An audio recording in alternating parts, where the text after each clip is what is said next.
जी राघव, आप देख रहे हैं मरुधर बुलेटिन। नार्को टेस्ट से सुलझेगी श्रद्धा मर्डर की गुत्थी। इस केस के बारे में फिलहाल सबको पता है।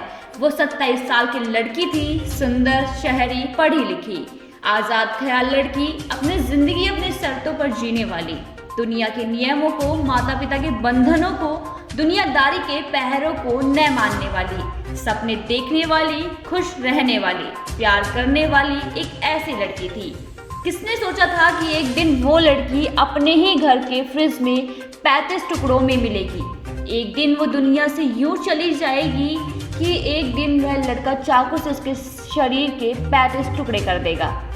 जिससे उसने सबसे ज़्यादा प्यार किया, जिस पर सबसे ज़्यादा भरोसा किया, जिसके लिए दुनिया से लड़ गई, परिवार से बगावत की, 27 साल की चमकीली और खिलखिलाती आंखों वाली श्रद्धा वालकर अब इस दुनिया में नहीं है।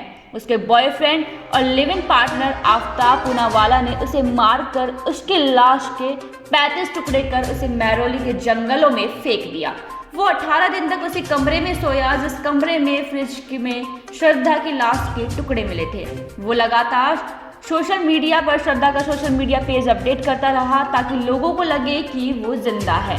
ये वो लड़का था जिससे वो लड़की प्रेम करती थी।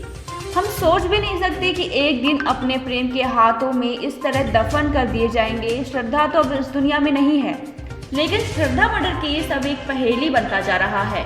आरोपी आफ्ताब लगातार गुमराह कर रहा है। पुलिस ने दिल्ली के साकेत कोर्ट से अब नार्को टेस्ट की मांग की थी, जिसकी अनुमति मिल गई है।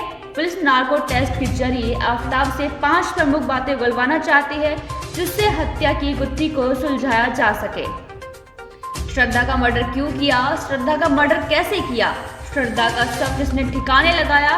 मर्डर वेपन और अन्य सबूत कहाँ हैं? हत्या में और कौन कौन लोग शामिल हैं? नार्को टेस्ट में कुछ बातें साफ जरूर हो सकती है, लेकिन इसके जरिए हमेशा चौंकाने वाले खुलासे नहीं होते हैं। नार्को टेस्ट रिपोर्ट को कोर्ट सबूत भी नहीं मानता है। आइए अब जानते हैं कि नार्को टेस्ट होता क्या है। आमतौर पर किसी आरोपी से सही बात उगलवाने के लिए नार्को टेस्ट किया जाता है। इस प्रोसेस में सबसे पहले शख्स को नशे की कुछ दवा दी जाती है, जैसे सोडियम पेंटोथल, स्कोलोपाइमान और सोडियम अमाइटल। इस दवा के शरीर में जाते ही वह शख्स एनेस्थीसिया के कई स्टेज से गुजरता है। मतलब ये हुआ कि वह एक तरह से संवेदना शून्य हो जाता है और ना तो पूरी तरह होश में और ना ही बेहोश होता है। इस वक्त शख्स की इमेजिनेशन पावर यानी कल्पना शक्ति कम हो जाती है और वह सिर्फ सच बोलता है। यही वजह है कि पुलिस सच जानने के लिए नार्को टेस्ट करवाती है। आइए जानते हैं कि भारत में आरोपी का नार्को टेस्ट कैसे किया जाता है। नार्को टेस्ट के लिए सबसे पहले कोर्ट से इजाजत लेनी होती है। इसके बाद आरोपी से सहमति मिलने के बाद उसे सरकारी अस्पताल ले जाया जाता है। यहाँ आरोपी का blood pressure, pulse, blood flow और उसकी मानसिक स्थिति को जांचा जाता है। इसके लिए ब्रेन मैपिंग और पॉलीग्राफ टेस्ट भी किए जाते हैं। इसके बाद उसे दवा देकर आधे बेहोशी की हालत में पहुंचाया जाता है। इसके बाद सवाल जवाब शुरू होता है। इस समय वहां आरोपी के जवाब का विश्लेषण करने के लिए फोरेंसिक एक्सपर्ट, मनोवैज्ञानिक, ऑडियो वीडियोग्राफर और सहायक नर्सिंग स्टाफ के अलावा सीनियर पुलिस अधिकारी होते हैं। लेकिन इसके साथ ही कोर्ट में नार्को टेस्ट की लीगल वैलिडिटी क्यों नहीं है, यह भी जान लेते हैं।